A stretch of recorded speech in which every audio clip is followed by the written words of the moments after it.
Hello, quando tu penses à réalisation d'un projet, quelle est ta plus grande peur? Pour certaines personnes, c'est la peur de l'échec, la peur de commettre des erreurs. Pour d'autres personnes,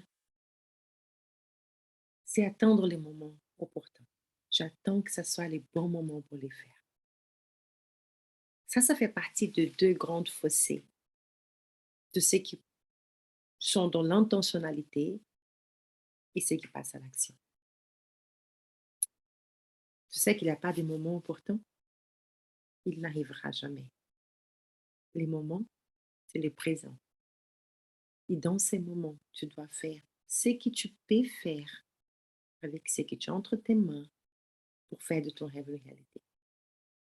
La moindre chose, ça peut être te former, t'informer, partager, créer. Qu'est-ce que tu peux faire dans ta saison pour que ces projets puissent démarrer aujourd'hui, pour que chaque jour,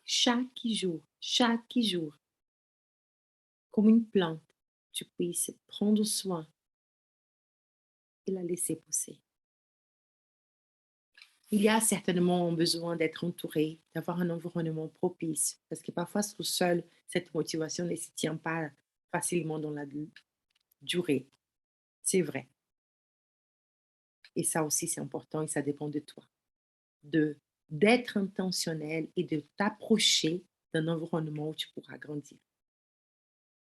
Mais l'autre grande peur, c'est cette peur de commettre des erreurs. Et si jamais je me trompe. Eh bien, je suis en train de lire ces livres Vaincre la diversité. C'est un livre écrit par John Maxwell et c'est marqué ici dans la couverture comment s'y servir de ses erreurs comme un tremplin vers le succès. J'adore ce livre. Il est en train de devenir, je pense, un de mes livres favoris. Il est rempli d'histoires des personnes, des échecs, des personnes qui reconnaissent que leur succès passe par là. Et tu sais, même un enfant, quand on apprend à marcher, il tombe. Souvent, pour la plupart des personnes, quand nous vont démarrer quelque chose de nouveau, elles vont commettre des échecs, que ce soit nager, que ce soit danser, que ce soit faire du vélo. Ça fait partie du processus d'apprentissage. Alors ici, toi, tu puisses te permettre de commettre des erreurs dans ces processus. Et si à partir du moment où tu réalises que tu t'es trompé, tu puisses t'asseoir et dire, qu'est-ce que j'aurais pu faire différemment? Qu'est-ce que je peux apprendre de cette expérience? Et cette question, c'est une question importante pour se poser chaque jour. Ce n'est pas juste une fois dans l'année, mais de chaque jour, vérifier est-ce que j'avance vers mon rêve, vers mon projet, ou cette chose est en train de m'éloigner. Si j'ai besoin d'un peu plus de temps, OK. Peut-être qu'à la fin de la semaine, pose-toi la question. Peut-être à la fin du mois, pose-toi la question. Au bout de 3 mois, pose-toi la question. Est-ce que cette stratégie est en train de t'approcher de ton rêve ou en train de t'éloigner? Il n'y a pas un seul chemin. Ta vision, elle peut être là devant toi. Mais les chemins pour y arriver, il n'est pas linéaire. Et ça passe par des échecs. Alors moi, je vais vivement t'encourager, basé pas que sur mon expérience, mais sur des experts.